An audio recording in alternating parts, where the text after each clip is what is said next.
दोस्तों, जैसा कि आप सबको मालूम है कि हम सिंधु घाटी सभ्यता कर रहे हैं। सिंधु घाटी सभ्यता में जो आज हमारा टॉपिक है वो है सिंधु घाटी सभ्यता की धार्मिक व्यवस्था। दोस्तों, पुरातात्विक स्रोतों के आधार पर धर्म के क्रियात्मक पक्ष को तो माना जा सकता है, पर इसके वैचारिक पक्ष को नहीं जाना जा सकता। किंतु कब्रों में दफनाई गई जीवन उपयोगी वस्तुएं इसके पारलौकिक जीवन की सोच को स्पष्ट करती हैं।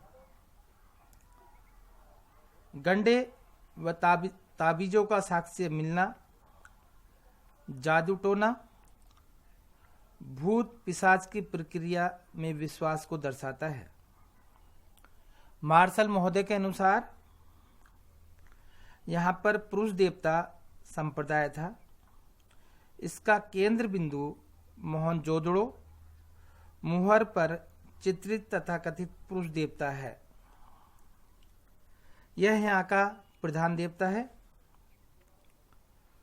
किंतु पुरातत्व में पाई गई तथा कथित मृत देवी की मूर्तियों और मुहरों पर चित्रित पृथ्वी देवी का चित्र, जिनके गर्भ से पौधा निकलता दिखाया गया है, से स्पष्ट होता है कि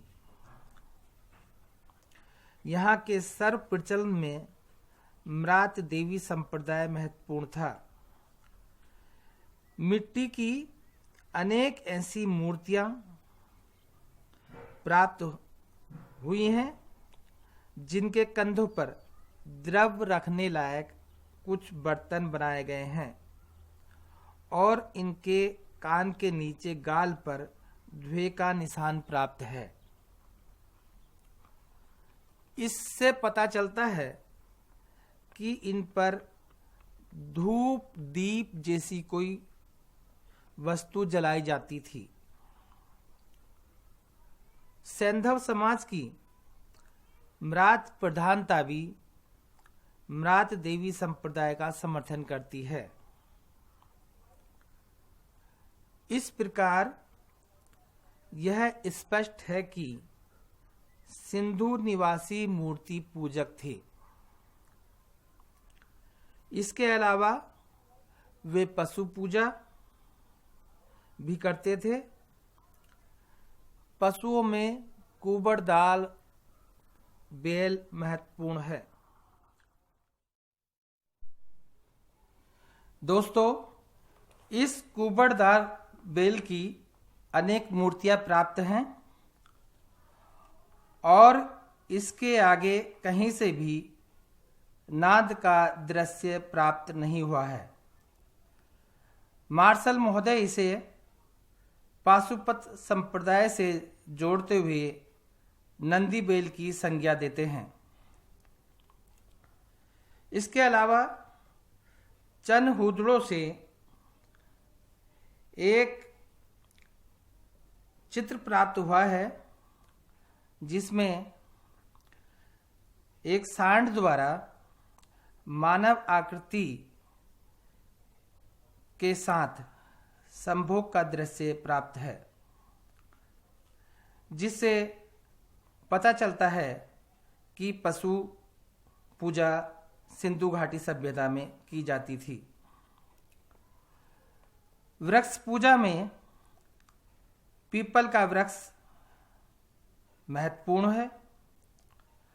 हड़प्पा की मोहर पर चित्रित स्त्री के गर्भ से पीपल की पत्तियां निकलती दिखाई गई हैं। सैंधव चित्रकारी में पीपल की पत्ती का महत्वपूर्ण स्थान है। कालांतर में पीपल वृक्ष पूजा भारतीय समाज में वृहव्रत होने लगी। पक्षी पूजा का साक्ष्य भी प्राप्त है। पक्षियों में बत्तख बहुत पवित्र मानी जाती है। इसके अनेक खिलौने एवं टेरिकोटा मूर्तियां प्राप्त हैं। हड़प्पा एवं मोहनजोदड़ो से मिट्टी के सांप पाए गए हैं। मुहरों पर भी नागों का चित्रण मिलता है। इससे वहां नाग पूजा का अस्तित्व सिद्ध होता है। नाग पूजा का पाशुपत संप्रदाय से सीधा संबंध है। अतः मार्शल का पाशुपति संप्रदाय का मत और मजबूत होता है। प्रारंभिक मानव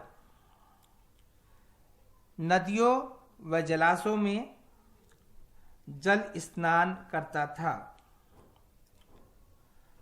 मोहनजोदड़ो का वृहद स्नानागार संभवतः जल पूजा की प्रक्रिया या अवसर विशेष पर धार्मिक प्रयोगों के लिए प्रयुक्त किए जाने वाला स्थान रहा होगा।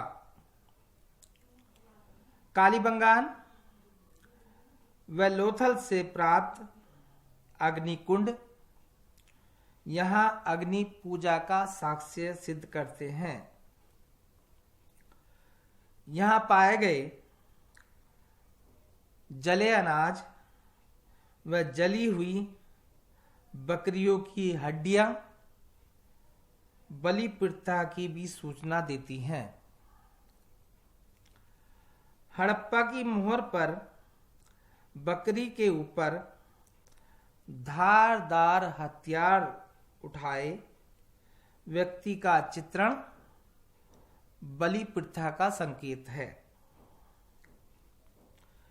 प्रत्येक पूजा में लिंग, योनि और स्वास्तिक चिन्ह की पूजा महत्वपूर्ण मानी जाती थी।